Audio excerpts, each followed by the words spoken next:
Glenn Greenwald has been watching carefully. He's an independent journalist who writes on Substack, and you should read his stuff because it's excellent. He joins us tonight. Glenn, thanks so much for coming on. What do you make of this realignment, or was it a previous alignment? What are we looking at? I think it's worth, first of all, remembering, and I know that you remember I started writing about politics in 2005, so I do, how liberals used to be overflowing with so much hatred and contempt for George Bush. They frequently compared him to Adolf Hitler, claimed his family was crucial to the rise of the Nazi Party, claimed something I agree with, that he's a war criminal who belongs at The Hague, said he was so filled with racism that he purposely allowed New Orleans to drown because so many black people lived there. And every liberal I know believes that George Bush stole at least one election and maybe even two, both in 2000 and 2004. So basically, they concocted a person, you can't get much worse than that. And yet suddenly, in the Trump years, as he began lightly criticizing Trump, they began saying things like, you know what, I didn't agree with George Bush all the time, but I never questioned his character and his values and his patriotism.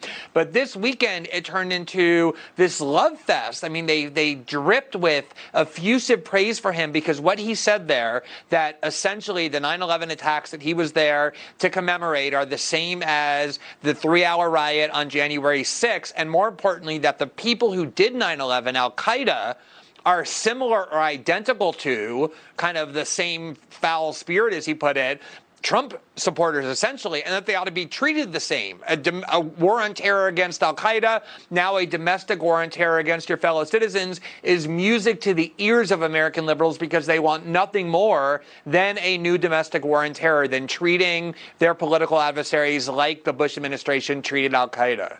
It's such a lunatic and extreme thing to say, to compare. It's like Hitler comparisons. I mean, to compare people whose politics you don't like in the United States, who haven't killed anybody, so far as I know, to Osama bin Laden, why is that not instantly disqualifying just because of the overstatement?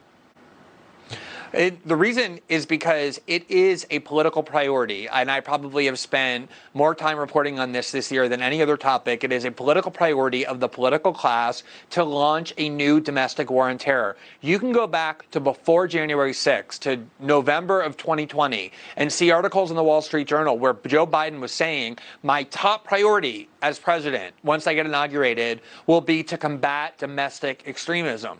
Once January 6th happened, that became the pretext for doing it. Like a lot of neocons wanted to invade Iraq before 9/11. 9/11 happened, and then they got to use that as the pretext. That's what they're using January 6th. So it's demented to compare 9/11 and January 6th, but it's so central to the agenda of the security state, the Democratic Party, to essentially initiate a surveillance regime, a detention regime against people on the right who are against the establishment. And they're already doing it. They put people on the no-fly list, a kind of defining feature of the first war on terror, want to do new legislation that gives the FBI and the CIA new powers, spending lots more money on law enforcement. This war on terror is crucial to them.